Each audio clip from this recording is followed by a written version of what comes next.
Wouldn't it be crazy if we could make new slang by reversing the order of the syllables in words? Fun fact, the French already do this. They call it le verlan. The word crazy in French is fou. One syllable, two sounds. Now if you just take the ou and you add the f at the end, you get ouf. Say ouf, which means that's crazy. And yes, French people actually say that. Now I think Z-cray sounds kind of ridiculous, but if you want to use insane, you could make it seinen. Now, another classic example, this time with a word that's actually two syllables. The word problem. Problème. Problème. Now, if we take the two syllables and we invert their position, you get blème pro. Now, this is as simple as it gets, but you can get a lot more creative with it. Now, since this would be pretty much the same word in English, problem, we could just make it blème pro. Just pronounced differently, right? But I think it would sound cooler if you just killed the RO. It just becomes blemp. And I think that sounds nicer. And this is where things can get complicated. We've got a real blemp on our hands.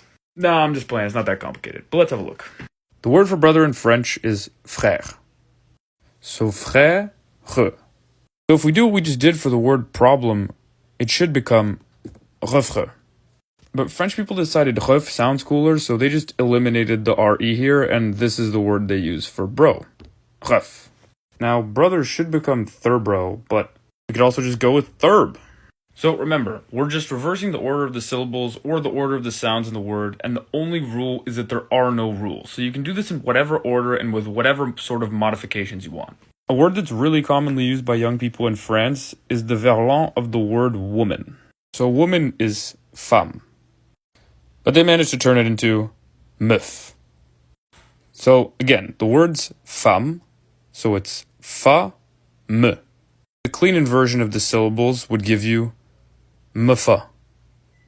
But they just dead the E, and we get meuf.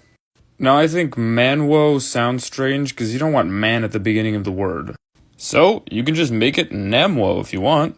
Even though it doesn't usually involve reversing the order of the letters so that they're backwards, you can do whatever you want to do.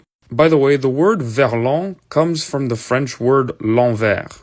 And à l'envers means backwards, so verlan is the verlan of the word l'envers. So yeah, the name for this kind of slang is the reverse of the word reverse. I know, it's kind of wild. French people are creative. Enjoy!